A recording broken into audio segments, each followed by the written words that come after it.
Hi, improvers, and welcome back to the Be Better Bit by Bit podcast. I'm your host, Nishit Goyal, and the creator of a unique self development platform called Be Better Bit by Bit. Let me start this episode by picking something from Wikipedia. Procrastination is the action of delaying or postponing something. The word has the origin from this Latin procrastinatus, which itself evolved from the prefix pro, meaning forward, and crastinus, meaning of tomorrow. So, we are talking about procrastination today. Who in this world is not perplexed by this simple word? Everyone is looking to beat it, but is unable to do so. So many tools and techniques, so many books, so many coaches. Still, this demon-looking word has survived ages. I want this episode not to speak ill about procrastination, but to view it in a completely different way. First of all, let's remove the negativity surrounding the word procrastination and notice the definition carefully. It says procrastination is the act of delaying. It doesn't state whether the act is for good or for worse. A delay is not always bad. The delay can be conscious and is necessary many a times. Procrastination is bad when it kills time. Procrastination is good when it adds value to your time. Think it this way. Procrastination is a call from your mind that I am not ready for the next task. You have to acknowledge this conversation. If your mind is not ready, you need to support your mind to find the right path. And then what? Either swim away in the far lands of bad procrastination or feed your mind with good procrastination, and when it is ready, finish the task at hand. Now imagine this. It's a Tuesday, and after a hectic working day, you are about to switch off the laptop. You are feeling completely tired and drained. Your to-do list for the day is still showing a few pending personal agendas. So what do you do from now? Put a P against the pending items. Give yourself a coffee kick, grab the TV remote, and there you go. A live football match or a movie on Netflix, some random channel swaps, and then there goes your hour. Are you feeling refreshed or still tired after this? Instead, now do this. Change into your walking or running attire. Go out for a 30-minute brisk walk in the open air. Come back, take a cold shower. Sit down with a good book or have a conversation with a family member. Now proceed towards the pending items on your to-do list and give your best shot to them. Notice that when procrastination bout strikes, you are not at complete halt. You were only choosing option B when the right option was to choose option A. You are not yet showing signs of laziness, but you are showing signs of avoiding the important or the right thing. Similar things happen when you are in the middle of an important task. Your hand goes towards the smartphone or surfs the news website on the laptop, or a simple glance at say share prices. Bad procrastination. In his famous essay, You and Your Research, Richard Hemming suggests that you ask yourself 3 questions during these times. First, what are the most important problems in your field? Second question, are you working on one of them? And third, why not?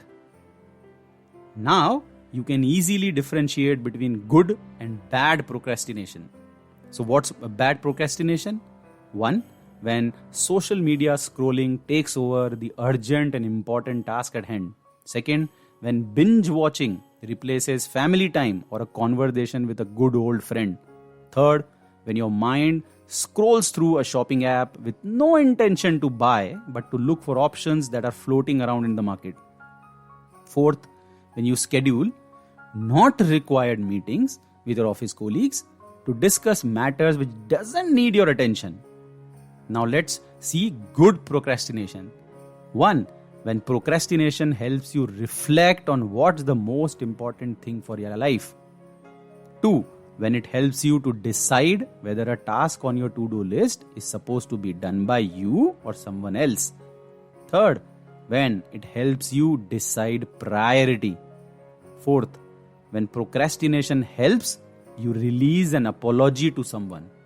A lot of time procrastination helps you calm down and look at the situation differently. That's good procrastination. Finally, when procrastination allows you to close your eyes, take a few deep breaths and release a few new ideas. That's good procrastination. Friends, I'm a long distance runner. So I have this special relationship with distance running. It's unnecessary to avoid procrastination. Instead, you should manage your procrastination. And as a long distance runner, I pull out a lot of learnings from this form of physical exercise.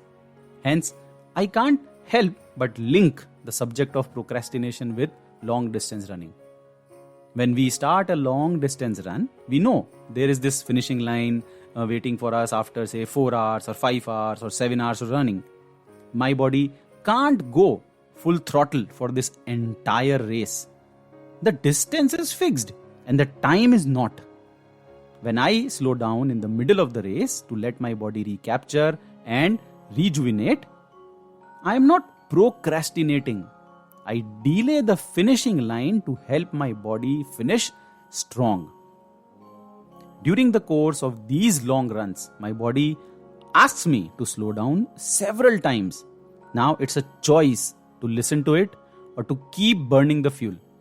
If the break is long, it cools down the body more than is required.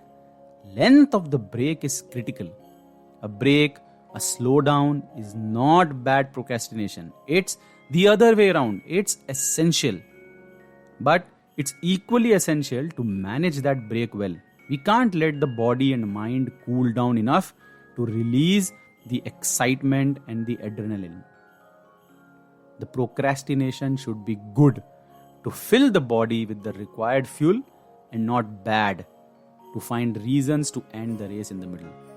As per Frank Partney, the author of the book Wait, The Art and Science of Delay, he says some scientists have argued that there are two kinds of procrastination: active procrastination and passive procrastination. Active procrastination means you realize that you are unduly delaying mowing the lawn or cleaning your closet, but you are doing something that is more valuable instead.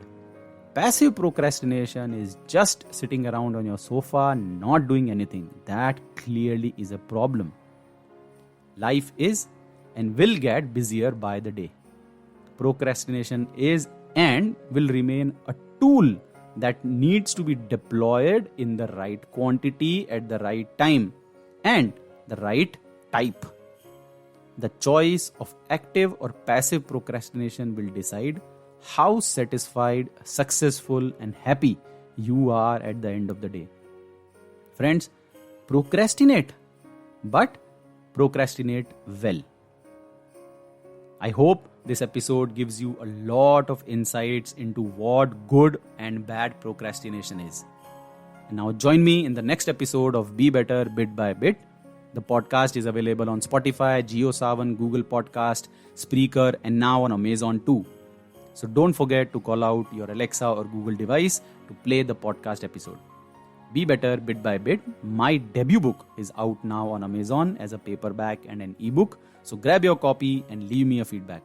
You can also follow the Be Better Bit by Bit platform on Facebook, Instagram, LinkedIn, and YouTube, where you can view and experience a lot of exciting stuff on self-development and the unique challenges and methods we use to bring small and tiny improvements in your life. So, till next time, bye-bye and be better bit by bit.